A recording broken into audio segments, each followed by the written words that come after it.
The following program was produced by an independent community producer. The opinions expressed do not necessarily reflect those of the ECAT staff or board of directors.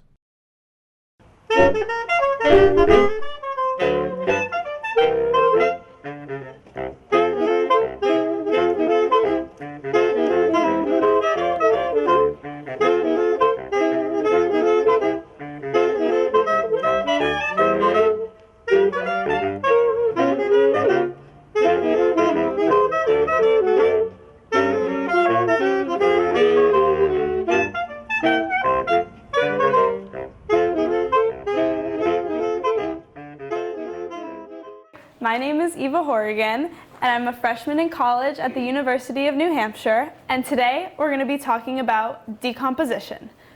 We're going to talk about what decomposition is, why it's important, yes? I did a decomposition experiment in science. That's awesome. What did you do for it?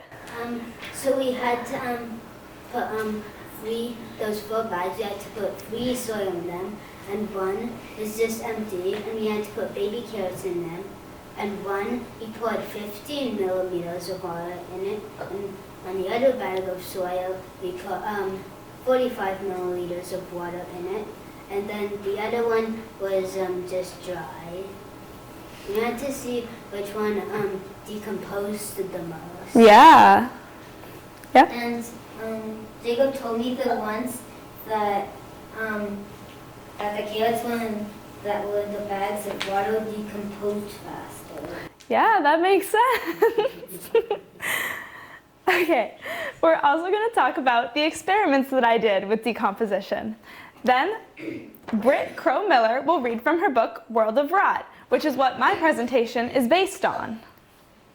First of all, does anyone know what decomposition is? Yeah? Something breaks down. Mm-hmm. Decomposition is the process of organic substances breaking down into simpler parts. I have a picture I need to show, so. Have you ever seen a pumpkin that looks like this after Halloween?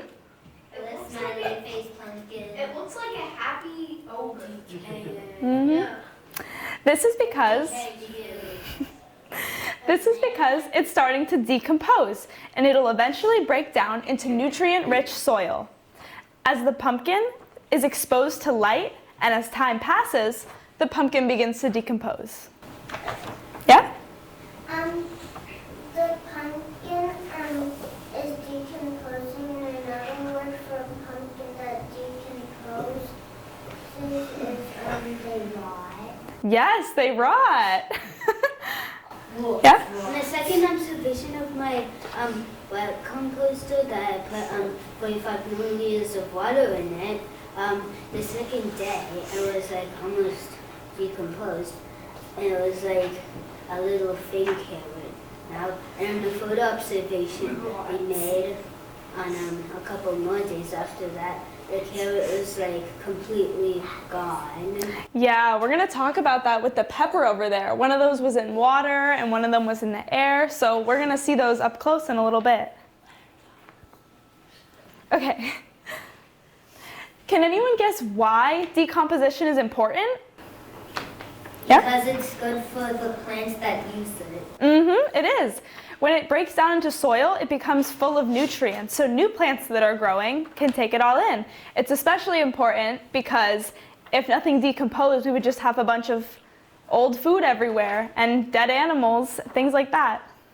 So decomposition is very important because it recycles nutrients and energy, and this continues the life cycle of other plants. So when a plant or food decomposes, it becomes soil and can help other plants grow. And fun fact, worms are super important to decomposition because they help mix and break down soil, which speeds it up. And other important decomposers are fungi like mold and bugs like millipedes. So the reason we put leftover food in a container after we eat it is because when leftovers are exposed to oxygen, they begin to decompose or go bad faster. So how does decomposition happen? These are the basic steps. First, moisture starts to make the food get a little mushy. Let's use an apple for example. It might get a little brown or have some soft spots. Then bacteria starts to move in. This bacteria starts to eat the apple and breaks it down into tiny parts. Then it starts to spread around the apple, making it decompose and maybe grow mold. So you're probably going to want to throw that apple away. The best way to get rid of food is to compost. So let's say we throw our apple into the compost bin. This is when the bacteria can really spread, and the bugs and the worms and the mold can spread and decompose all the food. Over time, the food turns into soil and can help other plants grow. Hot air and more exposure to oxygen help speed up the process as well. So before I talk about our experiments and we do our own experiment, we're going to invite author of the book World of Rot, Britt Crow-Miller, to read parts of her book to you. So we're going to give her a thank you for being here today. She goes... Thank you so much for having me. It's great to be here virtually with everyone. I can see most of your faces. Hopefully you can see mine. And thank you, Eva, for the invitation, and to the Ames Free Library for having me. So as Eva said, I wrote the words to this book, World of Rot, and somebody else named Bruno Vilas, who is from Mexico, did all of the beautiful, sometimes very disgusting artwork that's in the book. So the book is divided into a couple of sections, and the first section is all about the what, how, where, when, and why of rot. And it sounds like you all already know a lot about those things, right? You already talked about what decomposition is, how it happens, why it happens. And so I think what might be the most fun for us is to get into the second part and the third part of the book. And it's a really long book, so I'm not going to read the whole thing, but we can read a couple of sections in each of those parts, and I'll actually let you all choose which sections you want to hear about in a second. Does that sound like a good plan to everybody? Okay, awesome. Love to see your thumbs up. All right, so decomposition wows. This part of the book is kind of about weird and crazy things that happen in the world with decomposition that kind of make your brain go into the brain exploding emoji mode. That's what I always think of with these decomposition wows. So let's see. I guess we'll just dive in with the part that is my kid's favorite. It's a little bit yucky. Is everybody good with that? Something a little bit gross? We're okay with that? Okay. So when you were talking about decomposition with Eva, it sounds like you're talking a lot about plants, right? And food and things like that, right? And decomposition also applies to animals. Anything that was alive at any point, right? And so this part is about exploding whales. Okay, can you handle that? An exploding whale? Everybody's cool with that? Okay, so it's called, and Eva, this is page 30 if you want to hold it up for them there so they can see it more closely. It's called, it isn't, here, hold my book closer. It's called When the Biggest Animal Dies. Whales aren't just big, they're colossal. Blue whales, the largest animals to ever live, can be as long as a jumbo jet and weigh as much as 20 school buses put together. Can you imagine that? 20 school buses. So these things are huge. Their hearts are the size of a small car with arteries, right? If you look down at your arm or your wrist, you might see veins or arteries, probably veins. Their arteries are big enough for a kid to swim through. That's how big a blue whale's heart is. But if whales are larger than life, then what happens when one dies, right? That's a lot of stuff to get rid of. That's a lot of whale stuff to be recycled back into nature, right? So normally, dead whales sink to the sea floor. They'll sink all the way down to the bottom of the ocean. If the water is shallow, the whale's body will be broken apart by scavengers pretty quick, right? Things like sharks will come along and munch it and use that whale meat to grow their own bodies. But if it falls into deeper water, the process can be much slower, sometimes taking up to 30 years, right? So can you imagine that? If a whale died when your parents were little, most of your parents were little, or some of your teachers were little, that whale would just now be totally decomposed, right? Different than if you put an apple out in your garden and it's gone in a few weeks. So a whale can take 30 years to decompose. And there are lots of special creatures that help break down whales. We can read about one of them in the 3rd section of the book. They're called zombie worms. So remind me to read them. Okay? All right, well, where does the explosion part come in, you might be wondering. So, beach whale or ticking time bomb. When a whale dies, bacteria living in its body begin breaking it down and making gases that cause the whale's body to bloat. These bloated giants can wash up on shore, reaching up to twice their original size. When this happens, decomposition can take an explosive turn. So has anybody ever shaken up a soda bottle before? Right? And then when you open it, there's a ton of gas and it kind of explodes everywhere because it didn't have anywhere to escape from, right? That's kind of what happens here. So with nowhere for those gases to escape, pressure inside the whale builds and builds until, what do you think happens? Boom. Yes, exactly. I see you in the front making an explosion. Yes, you guessed it. It explodes like a fleshy 4th of July firework. Take cover, right? So yucky. This actually has happened several times. So the case of the exploding whale. A whale made its messy mark in Taiwan in 2004. When a whale died on a local beach, scientists loaded it onto a truck to take it to a nearby university for study.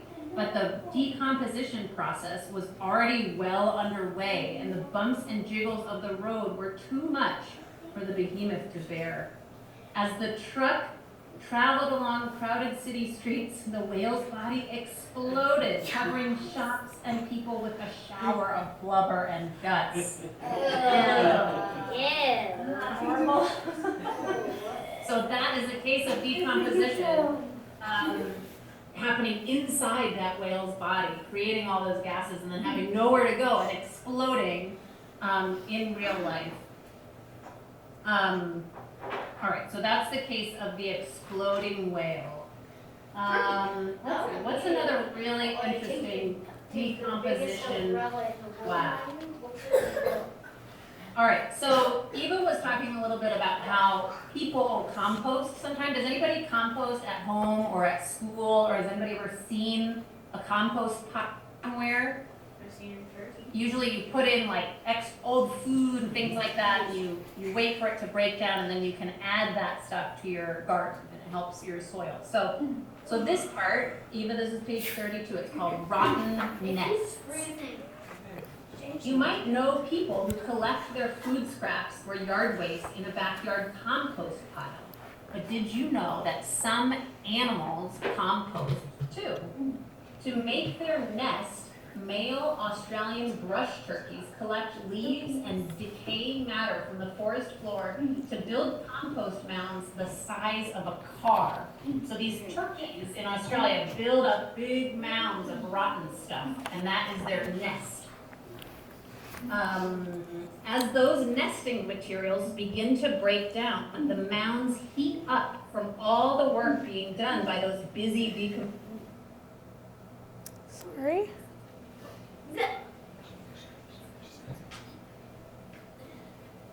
Adds or takes away rotting stuff to keep things perfectly toasty at 91 to 95 degrees. So he wants his nest to be super warm and cozy for those eggs. And so he'll stick his beak into it, and he can use his beak to tell exactly what the temperature is. And if it's too hot, he'll take some of the rotting stuff away, and if it's not hot enough, he'll add some more, and that will keep his eggs nice and toasty. And then it says, mommy turkey lays her eggs about 1 foot down in Mount Rot, right, in their big rock mountain, where they stay nice and warm until the chicks hatch and dig their way out. So these birds actually build a big compost pile for their nest to help keep their eggs warm, and I think that's pretty cool. What do you think? Pretty cool? We don't have those guys around here. I saw some wild turkeys out by my house the other day, but they don't build compost nests. Let's see, what's another really cool one? How about something about alligators? Do you want me to read about alligators? Alligators. We'll read about alligators. So, alligator bake. Alligators, this one's kind of related to the last one. Alligators are also known to keep their eggs toasty and warm inside a rotting nest of compost. In fact, it's the temperature of the nest that will decide whether mama's scaly bundles of joy are male or female. A nest will produce female hatchlings, and a hot nest will produce all males. A nest that falls in between will have some of each. So a mama alligator can lay all her eggs, and it is the temperature of her nest that will decide if those eggs hatch into girl alligators or boy alligators, which is pretty interesting, right? Pretty different from humans and other animals, most other animals. All right. Sounds like you all know a lot about decomposition, so I'm going to ask you a tricky question. What's something that doesn't decompose? Yeah, go ahead. Whoever has their hand up, you can just shout it out. Metal. Houses. Metal, Things that's that a good one. are Any other ideas? How about Water. plastic, Water. right? Metal is definitely correct. Awesome. Thank you. But plastic. So Done. if decomposition, and this is page 36, Eva, if decomposition is the breakdown of stuff that was either alive at some point or came from something living, what about everything else, right? What happens to everything else? Well, with some incredible exceptions, if something is not organic, right, not made from living things, decomposers can't eat it. Let's take plastic. Plastics were invented only about 100 years ago, but they can take hundreds or even thousands of years to break down. Even then, certain plastics only break down into super small or extra super small plastics. So even if they break down into smaller pieces, it might just be that we can't see those pieces. They don't actually turn into something different the way like a rotting apple turns into something different. But something that's really cool that scientists are trying to figure out has to do with mushrooms and fungi, right? It sounded like maybe that's something you're going to talk about with Eva. I want to show you this page, but it's not showing it. There we go. Okay, so plastic-eating hungry fungi. Scientists are discovering that some amazing decomposers might be able to help us with our plastic problem after all. The common and edible oyster mushroom, right? That's a mushroom that you can find at the grocery store that you may have eaten before. These mushrooms make enzymes that break down and digest certain types of plastic. In other words, certain hungry fungi can actually use plastics as food, turning them into the energy that they need to grow. These fungal wizards are literally transforming polluting plastics into tasty mushroom meat.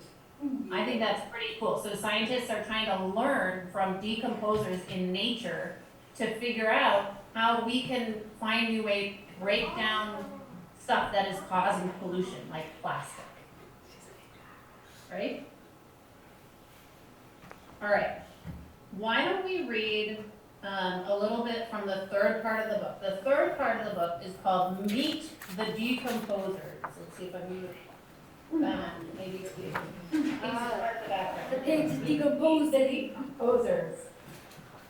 So this is the part of the book where you can read about all the different types of creatures and life forms that break down dead stuff and help things rot, right? And we need these things because otherwise the world would be full of yucky, rotten food and dead stuff, and we don't want that, right? So we need all these creatures actually to help us out and make sure that there are new nutrients and new food for the soil to help plants grow. So decomposers are artists and magicians of decay, the essential crew behind the dirty work that keeps the world going. Some are slimy, others have shells. Some burrow and buzz, while others crawl and creep. They're big, they're small, they're here, there, and everywhere. But what, or perhaps who are they? It's time to meet the decomposers. All right, this is the part where you get to pick. So, who has a decomposer that they would like to read about? A certain kind of creature that you think might be a decomposer that we can read about? Yeah. How about in the purple sweatshirt? I see your hand up. Yes, you. Me? No, I didn't have my hand No. up. Whisper into their parent. She's asking what slugs. Slugs, excellent. That is such a good one. All right, let me turn to our slug page. Slugs are such a good decomposer. All right, so slugs and snails are on page 64. All right, so Eva's gonna hold that up. Like many decomposers, slugs and snails, they're kind of like cousins, are all around us in cities and towns, forests, fields, wetlands, and even in deserts. You've probably seen them, soft and slimy, moving very slowly across a sidewalk or a trail in search of some delicious decay.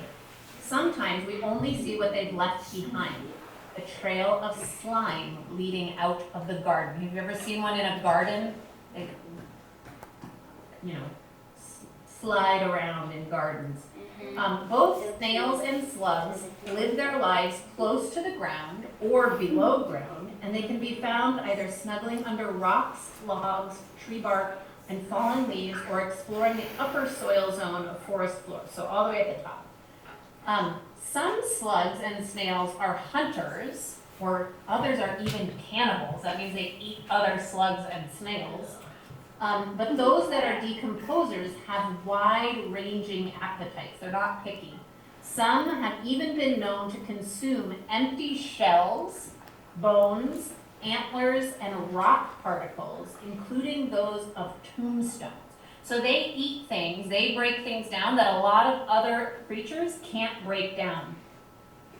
And they do this because they have really special mouths. All right, let's see if it shows up. There we go. So slug breakdown.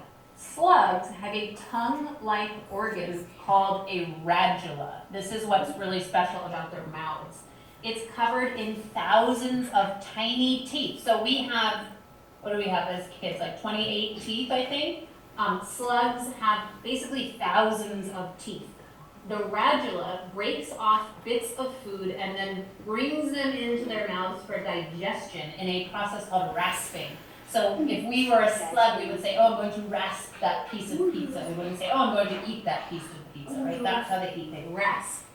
And if you hold a slug or snail in your hand, you might feel it rasping on your skin. It feels like rubbing a tiny piece of sandpaper. So if you ever do that, that's what they're trying to do. They're trying to eat you with their little raspy tongue. And I think this is cool, and I actually didn't know this until I was doing the research for this book, but snails, right? Snails are the ones with the shells, and slugs are the ones without, even though they're related. Snails play an extra super cool role in breaking down calcium and moving it through ecosystems. So calcium is like a mineral, a vitamin that animals need in their bodies. Sometimes we take it as vitamins. When snails eat dead stuff like leaves and wood, they break the calcium bits inside those things apart, and they store it in their shells. And so when a turtle or a salamander or a mammal or a bird has a little snail snack and they gobble up a snail, it comes with a little calcium vitamin, right? It's a way that snails can pass calcium up the food chain, because a snail can't go to the grocery store and say, I need to buy these calcium vitamins, or a bird, right? So a bird will eat a snail and then it gets nutrients from that. I'm going to turn my background off so you can actually see, maybe actually like see the book, and that will be better then. All right, snails, that was it, and slugs, that was a great choice. Who has another decomposer they'd like to hear about? Yes, in the blue sweatshirt, and then in the back after that. We'll get to you next. Beetles. Beetles, another excellent choice. I have some beetle earrings on today. I love beetles. Okay, beetles. I'll put Bob the dung beetle right here with me so we can have him close by while we read this part. Okay. Not all of the roughly 1.5 million different kinds of beetles on Earth are decomposers. So there are so many different kinds of beetles, right? Only some of them are decomposers. Ladybugs, for example, are beetles of the charming and dainty variety, eating mostly cute little aphids and sweet fruits. But what about the ladybug's poop-eating, flesh-hungry cousins? Beetles play many different roles in decomposition, both as babies, called grubs, and as adults. If something is rotting, chances are there are beetles close by who want in on the action. And if you've never seen a beetle grub, actually now, if you don't have snow on the ground, is a really good time to dig around in the soil. You can just take a spoon, if you ask your parents, take a spoon from the kitchen and dig in the soil at a park, or if you have a yard or near your school. And you might find these little white creatures hiding in the soil. Those are grubs. And they're on their way to becoming adult beetles, the same way that caterpillars are on their way to becoming butterflies or moths. They do the same thing, they change their bodies. Why don't we hear about dung beetles, and then my friend in the back can give us another creature to learn about. Okay, dung beetles. Here's Bob right here. Dung beetles are remarkable little poo gobblers. Most varieties have strong wings and can fly long distances in search of the perfect pile of poop. Grown-up dung beetles suck out the stinky, nutritious liquid for doo-doo dinner. They can also roll balls of dung up to 50 times their body weight.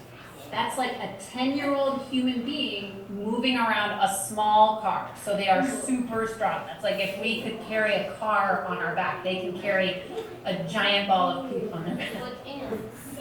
They take the dung back to their underground homes to use as food or as a nice cozy nest for their eggs. Baby dung beetles can chew, right? They're grubs.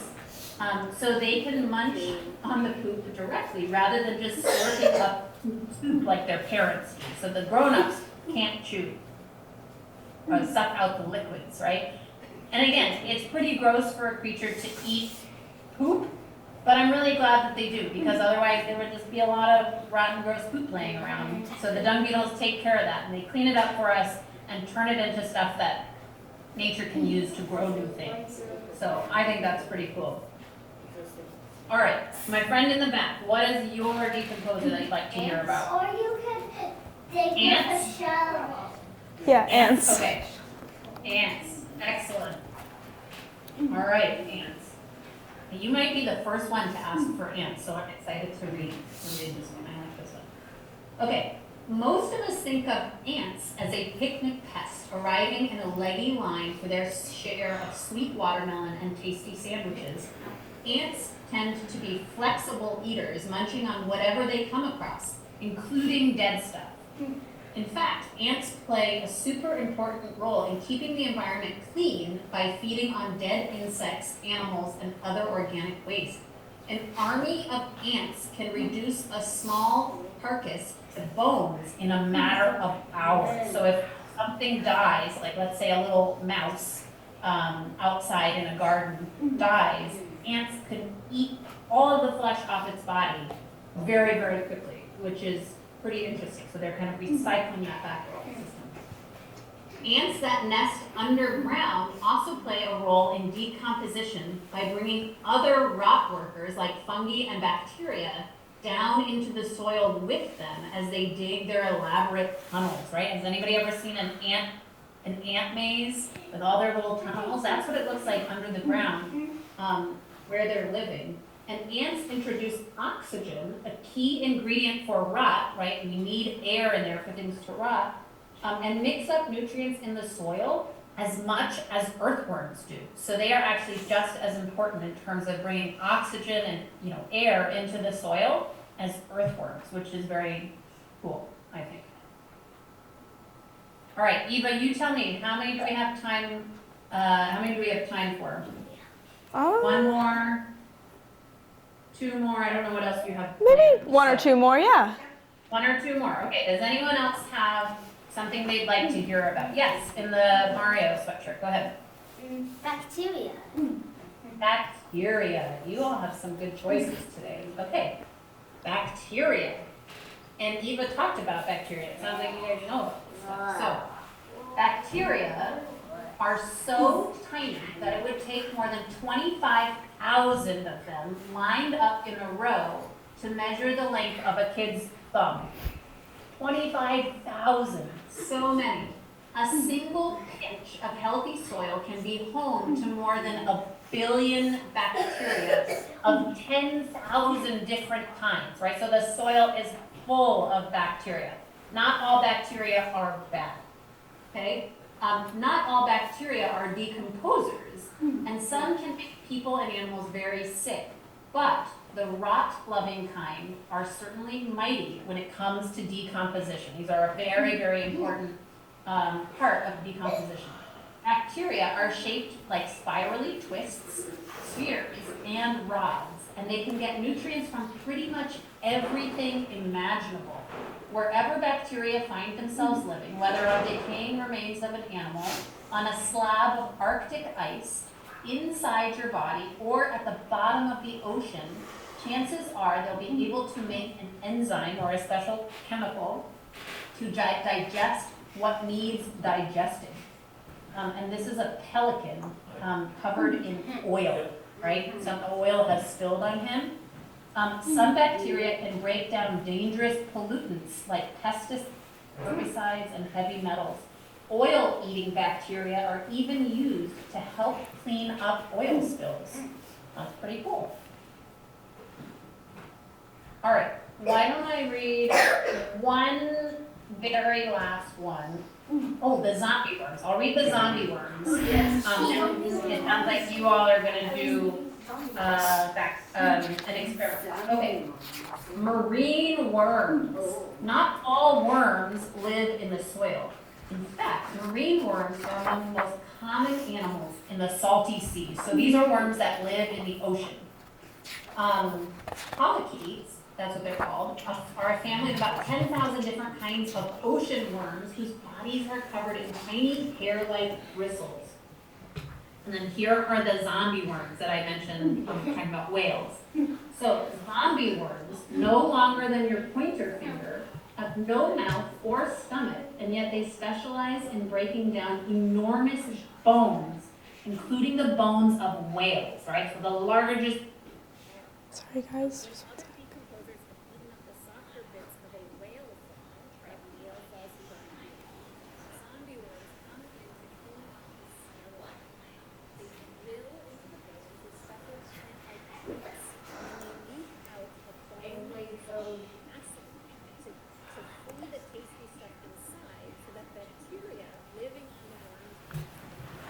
Hang on, the screen just turned off, sorry. Yep.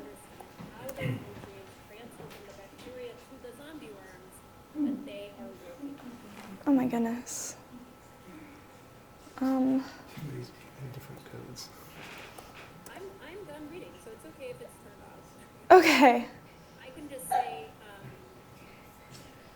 All right. Thank you to everyone. We're back. I'm happy to answer questions as long as you can hear me, and then Eva can keep working on the screen. If anybody has any questions, feel free to ask.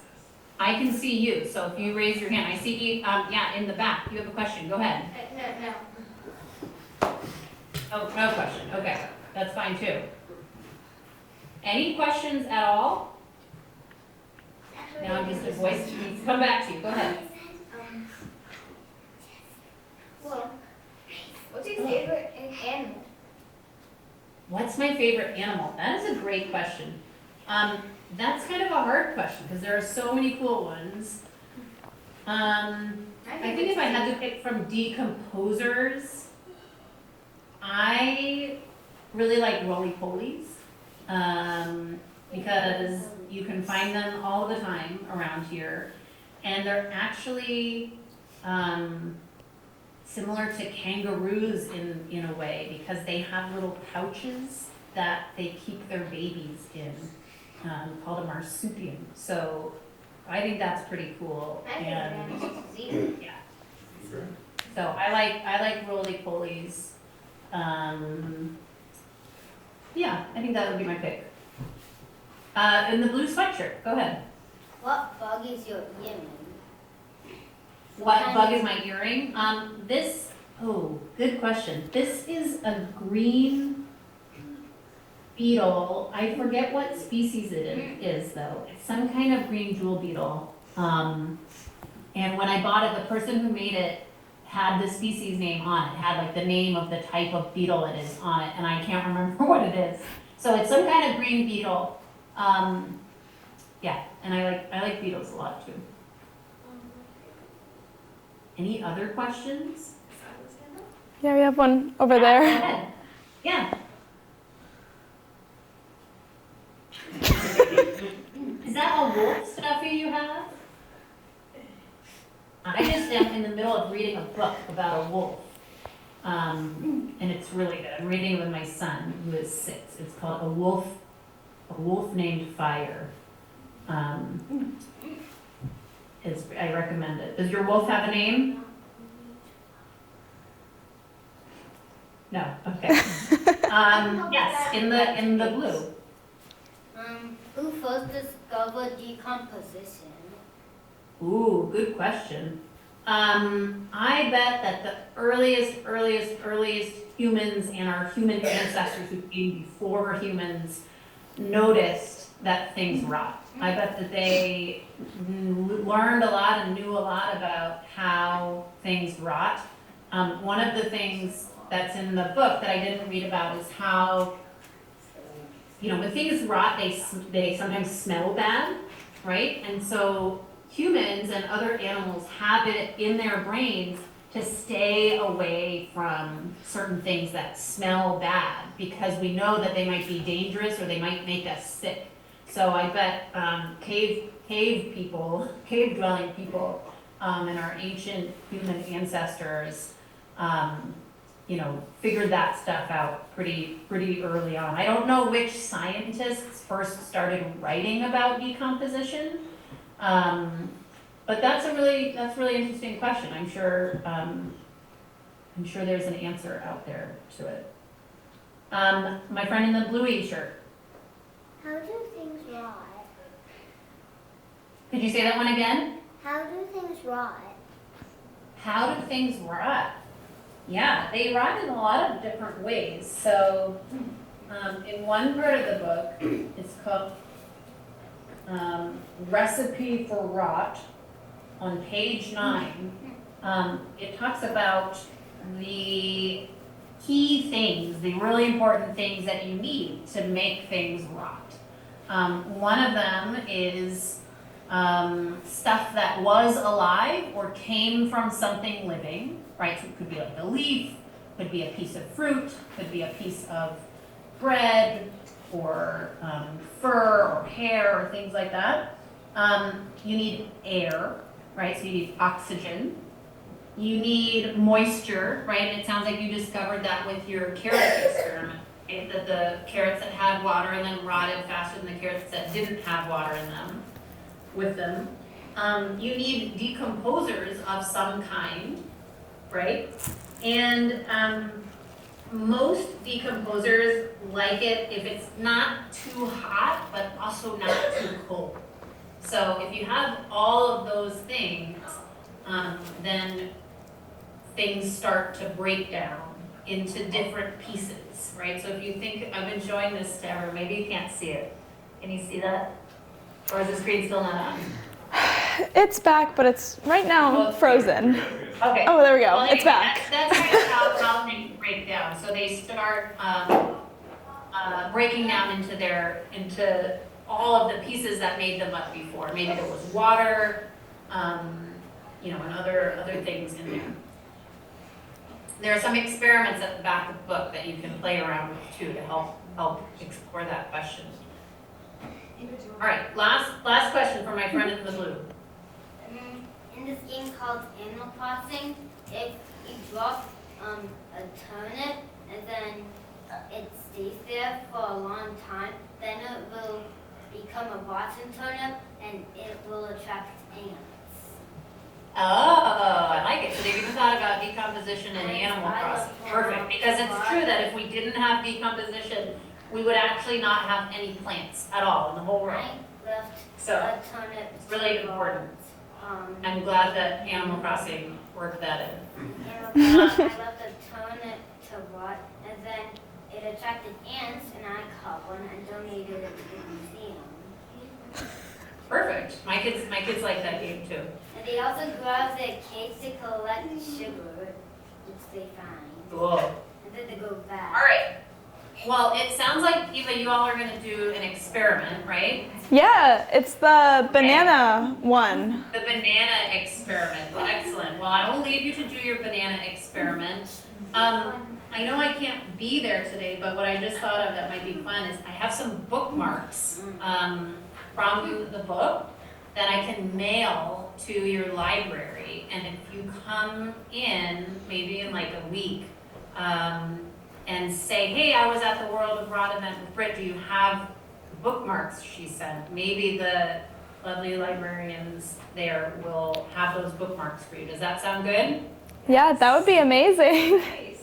Okay, I will put those bookmarks in the mail then. It was so nice to meet everyone. I hope you enjoy your banana experiment. And yeah, thanks for joining me. Have a good Saturday, okay? And if anybody has any more questions, you can send me an email or whatever. All right. Thank you so much. Thanks. All right. Okay. Yay! Now I'm going to talk a little about some experiments that I did, and then we're going to do an experiment that you guys get to do. So I did 2 experiments. I did one with peppers and one with apples. And so the first experiment was that I cut up a pepper and I put one slice in the fridge, one slice out in the open with no lid, one in water, and one near heat. So I'm going to pass these around while I describe what happened to each one. Should I just pass all 4 of them? Okay. And these can just get, yeah, don't need it. Hello, Pepper. So as you guys can see, these are all from the same pepper, and they were all left for 2 weeks. So the pepper that was in the fridge looks perfectly fine. It looks like you could eat it because it's been preserved. The one that's in the water is all mushy. And you can see it's the color, the water is orange. This one that was out in the open is all shriveled up and tiny. But they're all from the same pepper, but they were all affected by different things that cause decomposition. So as you can see, the one that was left by heat is all moldy and shriveled, and it's leaking water. Pepper juice. Pepper juice. Yeah. So the reason that this one is so good is because we put produce in the fridge. So when you buy new lettuce, you put it in the fridge. You don't leave it out on the counter because it would start to look like this. Okay. The next experiment I did was with an apple. So 4 weeks ago, I cut up an apple and I put a piece in a jar. And then 3 weeks ago, I cut up an apple and I put that one in a jar. And every week after that, I've cut up an apple and put it in a jar. And as you can see, these are in the wrong place. The newest apple is looking pretty good. It has a couple brown spots, but I'll pass them around. But you can see the older they get, the mushier and the moldier and the browner they get. Yeah? The last one looks so moldy. It is so moldy. We're gonna pass them around and you guys can see. Now we're gonna do our own experiment. So I'm gonna have you guys all come up in a minute and you're gonna take a banana and you're gonna break it in half. And what we're gonna do is we're gonna put 1/2 of the banana in this bag and 1/2 in this bag. Do you have a Sharpie maybe? And in one of the bags, we're gonna put a teaspoon of yeast on the banana. And on one, we're not. And then you're gonna take these home and put them in a place where they can sit on a counter for a few days, and you can look at the differences. The banana that was put in the yeast is gonna start to decompose way faster than the other part of the banana. So you guys will be able to see that change at home, and then just get rid of the banana. Okay. So you guys can all come up, yeah? I'm so excited. Yes! And then we're gonna write on the bags. We could, but we could just break it in half. It's more fun. Okay, so you guys can all come up.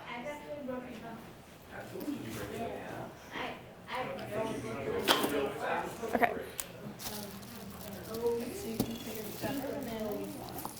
Miranda, can you help me a little bit? Have some banana. I want that yum yum banana. We don't Okay. have any banana at all. Okay. So here's a banana. Break it in half. And you're going to put 1/2 in here and 1/2 in here. Yeast. I can help you. Yeast. I'll get you guys one too. I just got to draw on your bag. So do you want to put half of the banana? Yeah. And then you can take it out of its shell. Why not? It's a peel. It's a peel. You're right. It is a peel. I forgot the word. Okay, so half of the banana. Okay, we're going to get you one in just a sec. I'm going to write on your... You want them to put the banana peel in too and see how that gets broken down, or just Do we leave the inside? peel? I would take the peel off. Okay, let's take the peel off. I wasn't going to. All right. Let's take the peel off and then split it in half. Panasonic. Wait. There's your banana. Since I want to eat. do you want to eat a banana? Yeah, we don't have any at I love bananas. There's your banana. You can break it in half. Don't eat it. I don't. Perfect. And now you're going to put one in here. And you're going to put one in here. Yeah. Okay. Cold. It is so cold. And then in a minute, I'm going to have you come around and we'll put your yeast in. But for now, you can just hang on.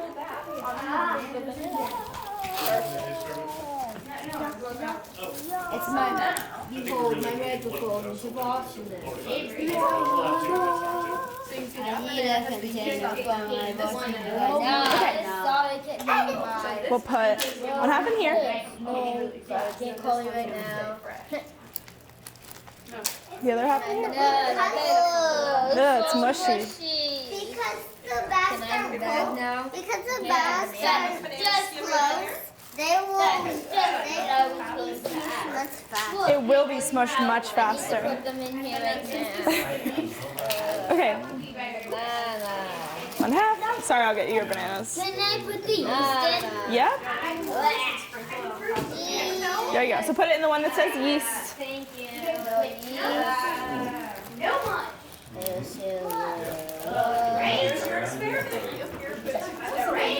I just wanted to say thank you so much for coming. I hope you guys enjoyed it. I hope your decomposition craft is fun. I hope you guys can see the changes in your banana.